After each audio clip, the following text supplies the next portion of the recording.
નમસ્કાર દર્શક મિત્રો, મંતવ્ય ન્યૂઝ સાથે હું છું શિવાંગીની। સ્વાગત છે આપનું બિગ ન્યૂઝમાં। બિગ ન્યૂઝમાં આગળ વાત કરીએ બ્રેકિંગ ન્યૂઝ ગીર સોમનાથ તરફથી સામે આવી રહ્યા છે। ગીર સોમનાથ તરફથી મહત્વપૂર્ણ સમાચાર। તલાલા વિધાનસભાની બેઠક પર ભાજપમાં આંતરિક વિવાદ સામે આવ્યો છે। જસા બારડનું નામ સામે આવતા આંતરિક વિવાદ સામે આવ્યો છે। માજી મંત્રી જસા બારડનું નામ ચર્ચામાં આવતા આ વિવાદ સર્જાયો છે।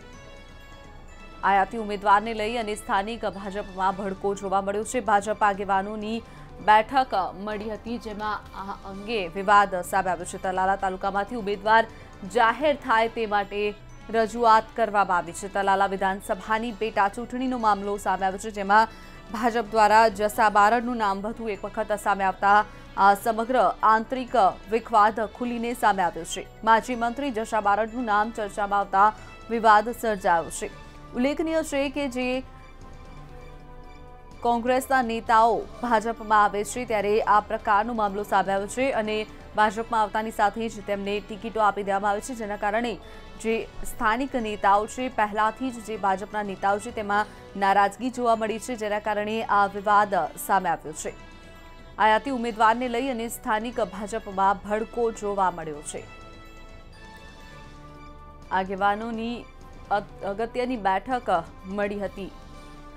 તલાલા તાલુકામાંથી ઉમેદવાર જાહેર થાય તેવી શક્યતા છે। તો વાત કરીએ આ અંગે જ વધુ માહિતી માટે મંતવ્યના સંવાદદાતા અરુણ શાહ ન્યૂઝરૂમથી આપણી સાથે જોડાઈ ગયા છે। અરુણ, જણાવશો જે રીતે તલાલા બેઠક પર જસા બારડનું નામ સામે આવ્યું છે તેની સાથે જ આંતરિક વિવાદ ભાજપમાં ક્યાંક ને ક્યાંક ઊભો થઈ ગયો છે, શું છે આ અંગે વધુ માહિતી?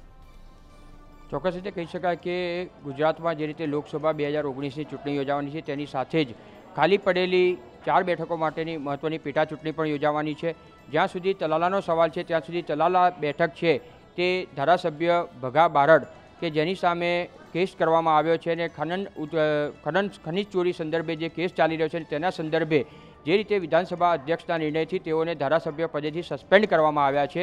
પરિણામે આ બેઠક ખાલી પડી છે અને આ વિભાગની આ બેઠકની એટલે કે વિધાનસભા બેઠક માટેની તલાલાની પેટા ચૂંટણી યોજાવાની છે અને 23 એપ્રિલે જ આ ચૂંટણી યોજાવાની છે। ત્યારે તેના ઉમેદવાર માટેની કવાયત બંને રાજકીય પક્ષો ભાજપ અને કોંગ્રેસ બંને દ્વારા હાથ ધરવામાં આવી છે। ભાજપમાં જોઈએ તો આ બેઠક એક રીતે કહી શકાય કે ભાજપ હસ્તક રહી છે, પરંતુ હાલના તબક્કે તલાલા બેઠક ઉપર જે ભગા બારડ જે કોંગ્રેસની બેઠક હતી, પરંતુ હવે તેની બેઠક ભાજપે મેળવવા માટે જે રીતે કવાયત હાથ ધરી છે અને ઉમેદવારની પસંદગી પ્રક્રિયા હાથ ધરી છે તે મુજબ સ્થાનિક ઉમેદવારને પસંદગી આપવી જોઈએ। એક રીતે જોઈએ તો હાલની તબક્કે વિધાનસભા પેટા ચૂંટણીમાં ભાજપ તરફથી જસા બારડ કે જે ભાજપના પૂર્વ મંત્રી પણ રહી ચૂક્યા છે તેઓનું નામ ચર્ચાના એરણે મોખરે રહ્યું છે, પરંતુ આ વિસ્તારના સ્થાનિક લોકોની રજૂઆત એ પ્રકારની છે કે ભલે જસા બારડ પોતે સ્થાનિક ઉમેદવાર તરીકે ગણાય છે, પરંતુ તેઓએ અત્યાર સુધી આ તલાલા મતવિસ્તારમાં કોઈપણ પ્રકારનું ધ્યાન આપ્યું નથી, વિકાસના કાર્યોમાં રસ લીધો નથી અને તલાલા વિધાનસભા વિસ્તાર પ્રત્યે તેમના તરફથી સંપૂર્ણ રીતે દુર્લક્ષ સેવામાં આવ્યું છે।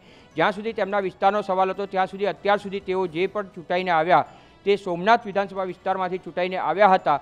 પરિણામે તેમનું તલાલા વિધાનસભા વિસ્તાર પર બિલકુલ દુર્લક્ષ સેવામાં આવ્યું છે, તેથી સ્થાનિકોએ તેમનો વિરોધ કર્યો છે। પરિણામે તેમને ટિકિટ ન આપવી જોઈએ તે મામલે ભાજપમાં આંતરકલહ ચોક્કસ રીતે સર્જાયો છે અને જે પ્રતિષ્ઠિત અને સ્થાનિક લોકોની માગણી છે તે સ્થાનિક લોકોનું કહેવું એવું છે કે તલાલા વિધાનસભા માટે જેમણે કામ કર્યા છે તેવા ઉમેદવારને તક આપવી જોઈએ તેવી તેમની રજૂઆત રહી છે।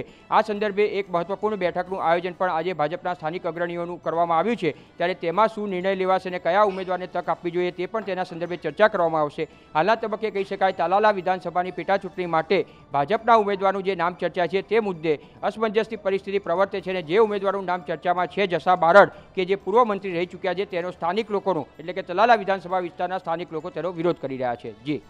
જી બિલકુલ અરુણ, માહિતી બદલ આપનો આભાર। તો વાત કરીએ તલાલા પરથી જસા બારડનું નામ સામે આવ્યું છે। ભાજપના પૂર્વ માજી મંત્રી જસા બારડનું નામ ચર્ચામાં આવતા જ આંતરિક વિવાદ ભાજપમાં ખુલીને સામે આવ્યો છે।